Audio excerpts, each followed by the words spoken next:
Hi everyone, so I'm currently working on a new base mesh to help me with future projects, and I've completed the sculpt, but now it's time to retopologize the head, so I thought I'd walk you through the process. This is not a step-by-step tutorial.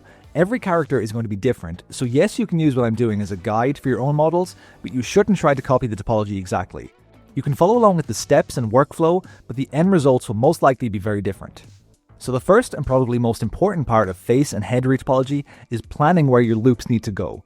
There are tons of face topology references that show you nice topology and color code each of the sections, so choose whichever one you like. The most important thing is that you find one that looks professional.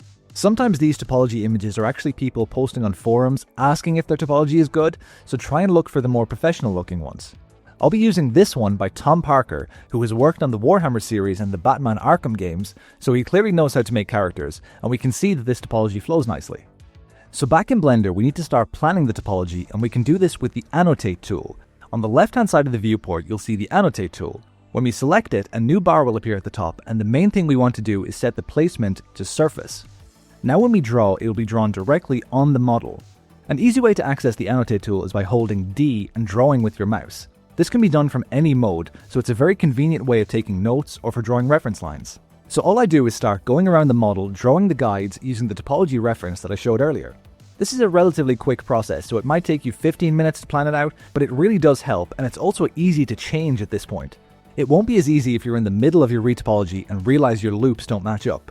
So you'll see me constantly adjusting the lines, making changes to them so that they flow as neatly as possible. We can erase lines by holding D and right-clicking, and if we scroll the mouse wheel, we can change how big the eraser is. So with the guides in place, we can start the retopology. I like to start by adding in a plane, and in edit mode, scale it down and move it around the eye. You can use individual vertices to do this, but in this instance I used a plane. At the top of the screen we can enable snapping and make sure that it's set to face snapping, so whenever we move our vertices, they'll snap to the face of the model. I can then move these 4 vertices so that they're evenly spaced around the eye, with 1 vertex on each of the corners and 2 more top and bottom. I can delete only the face of this plane, and now we're left with 4 vertices, but we clearly need more detail, so if we select everything, right-click and subdivide, and this will give us 4 more vertices. Now the eye has 8 vertices, and this is the perfect amount to start from. With these vertices selected, we can extrude and scale to make the loop around the eye, and with our snapping turned on, we can just go around and move the vertices until they match the guides. To make it easier to see the faces, you can enable the Retopology overlay in the Overlays menu, and this will turn the faces blue. If they're not blue, you can press Shift-N to fix the normals. You may have to do that a few times throughout the retopology as you connect different sections together. Once the main loop around the eye is done, I start working on the mouth. I like to retopologize the most important areas first and have loops around them, and then we can connect them together after. This just makes sure that you're not adding extra loops to areas that don't need them. I'm sure we've all tried to add an edge loop and it does this, but by keeping everything separate we can minimize those mistakes. One thing I find very helpful is to always keep things symmetrical. So if there are 5 vertices along the top of the lips, there should also be 5 vertices along the bottom of the lips. This just guarantees that they'll connect later on. This same logic applies to the eyes. The top half and the bottom half of the eyelid should have the same number of loops. You'll see later when we start connecting different areas that if I ever add a loop somewhere, let's say on the nose, and make an extra vertex on the lower part of the eye, I'll also add an extra loop above the eye to keep things symmetrical. In certain areas, like the loops around the eyes, you can extrude multiple faces at once to make life a bit easier. But then you'll see in smaller areas, like around the nose, lips, and ears, we're extruding single vertices to have more control over everything. Another thing you'll see me doing is extruding single vertices, but following along with the shape. Then with the F2 add-on enabled, you can press F at the end of this section, and it will fill in each face one by one. If you hold F, it will fill in all of them sequentially. I know there are retopology add-ons out there, but I think it's always important to know how Blender's tools work, because they can help you with other modeling tasks, not just retopology. At this stage, I'm sure some of you are wondering why I'm not using the shrink wrap modifier, which will project the Retopologize mesh onto the model for me. I find that the shrink wrap modifier doesn't work well for small areas like the lips, nose, mouth, and ears. I like having the exact control over the main details of the face by snapping to the mesh. But now that those major details are in place, we can use the shrink wrap modifier, which will be very helpful for the bigger areas. In the modifier settings, if we enable all of the checkboxes beside the modifier, it will allow us to see the effect of the modifier in edit mode, so we can adjust the mesh and we can see what the shrink wrap modifier is doing. Our mesh is coming along nicely, but it's still a bit messy and there are some uneven areas like around the lips. The loops are too close together, but we can fix that with the Slide Relax brush in sculpt mode. I'm sure you're all familiar with the basic smooth brush that smooths out the model. However, when smoothing, it also changes the shape of the model. Instead, we can use the Slide Relax brush, which will keep the shape the exact same, but just slide the vertices along the shape. And if we press Shift, it will smooth out the vertices while keeping the same underlying shape. So all we need to do is go over the entire face, pressing Shift, and smooth out all the uneven areas. You can also just use the brush as normal and move areas to redirect them, but smoothing should do most of the work. Be careful around the more detailed areas like the nose and eyes, as the smoothing might affect those too much. But now you'll see, after the smoothing, the model looks a lot nicer, but the shape is exactly the same, the topology is just a bit cleaner. One important thing to realize about topology is that it constantly changes. As you get further and further into your retopology, you'll have to add more loops to get things to connect or to redirect things in different directions. You just have to accept that it's not finalized until your model is completely finished.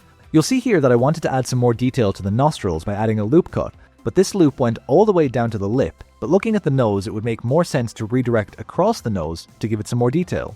In this case it's as simple as redoing the topology on the inside of the nostril, but it's important to always check the flow of your loops. If you do this incorrectly, you may add an edge loop and end up with something crazy like this, where it continuously loops around the face in weird ways, adding detail in places you don't want. With the main part of the face done, we can move on to the most complicated part, the ear. Ears are incredibly tricky to retopologize because parts flow in so many different directions and it's hard to figure out. To start off, I use the vertices from the jaw as the basis and trace the outer loop around the ear. And if we treat the top and bottom of the ear as the center lines, we should have the same number of vertices on the front and back of the ear. Even for something as complex as the ear, starting off symmetrical will help us in the long run. This follows the exact same process as the rest of the face. I just extrude that outer loop of vertices and line up with the main crease on the inside of the ear. Once that's in place, we can add another loop or two along the top, and this will give the ear thickness. The inner part of the ear is very difficult to model, and you'll notice up until this point I've been keeping everything as quads, but if you're really struggling with your topology, you can use some triangles to reduce the edge count and help things flow. Triangles work best in places that either don't move or won't be seen. Hiding them in your character's ear is fine because the ear doesn't really move, and another place you could hide them is under your character's hair. If you know your character is going to have hair or wear a helmet, you can save some vertices by reducing the poly count under the hair. Keep in mind this is a last resort kind of thing. If you can keep your topology all quads, then go for it, but if you're really struggling, a few triangles in hidden places can save you a headache. With the ear completed, I can start connecting it to the rest of the face, and because I used the jaw topology as a starting point, it connects pretty nicely, but you'll see that I have some extra vertices to define the tragus of the ear. I was toying with the idea of using a triangle or two here to try and turn the 3 vertices into one so that it would connect, but in the end, the cleaner solution was just to add 2 more edge loops to the face loop, one on the bottom of the eye and another on the top to keep it symmetrical. Adding these edge loops throws off the evenness of the topology, but we can use the relax brush again and smooth it out so all of the quads are roughly the same size. With all of the hard work done, now we just need to close off the back and top of the head, which is very easy because they're big flat surfaces. The back is incredibly easy. I just extrude from the ear across the whole way to the center of the back of the head, and with the mirror modifier enabled and with clipping turned on, it will snap to the center. Then we can add a few edge loops to this face, and with the shrink wrap modifier enabled, the faces will automatically conform to the mesh. Don't worry too much about how many loops you need to add just yet. As you start filling in more areas, you'll see where edges need to connect, and this will tell you where to add the loops. Now it's just a matter of filling in and extruding these faces. With the back of the head and neck finished, we can just extrude all of the top vertices upwards to start filling in the top of the head. Don't extrude the whole way up, leave a little bit of a gap because we need to make sure that the front and back connect together. From the top loop of the head, I pick a central vertex and extrude up to the center, and again give it some edge loops to define the shape a bit. Then we can connect the middle row of faces on the front to this new loop and do the same with the back. Again, now it's just a matter of slowly filling it in.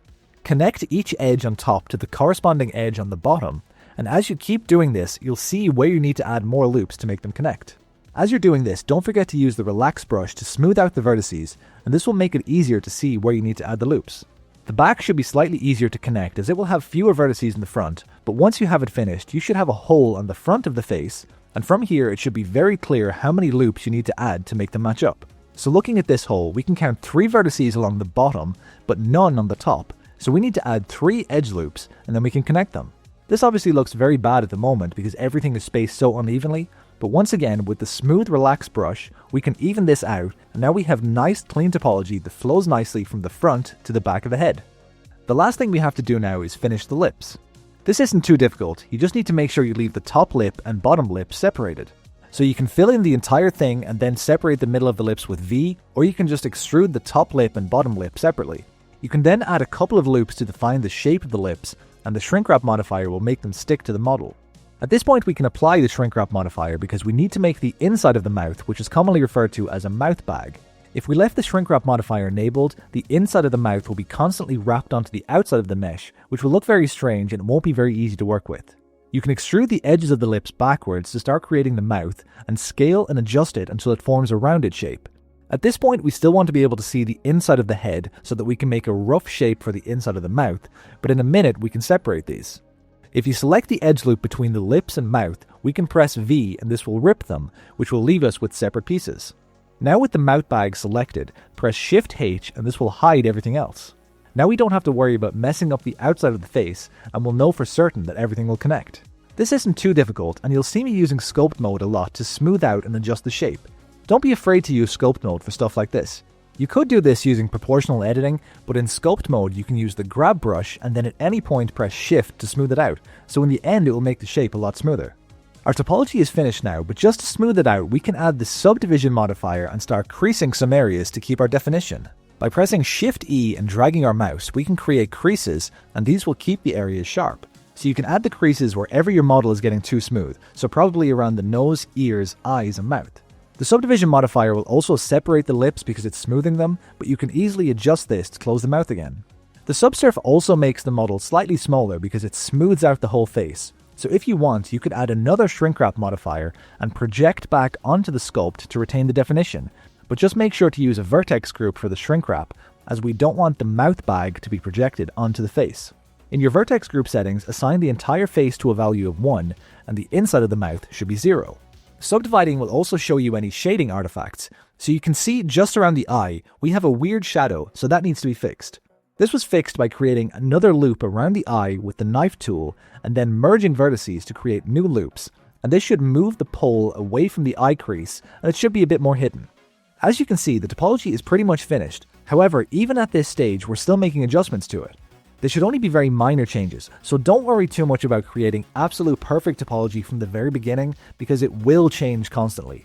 The model is almost finished, but to really finish it off, we can give it some eyebrows and eyelashes. To keep with the stylized look, these are going to be very simple.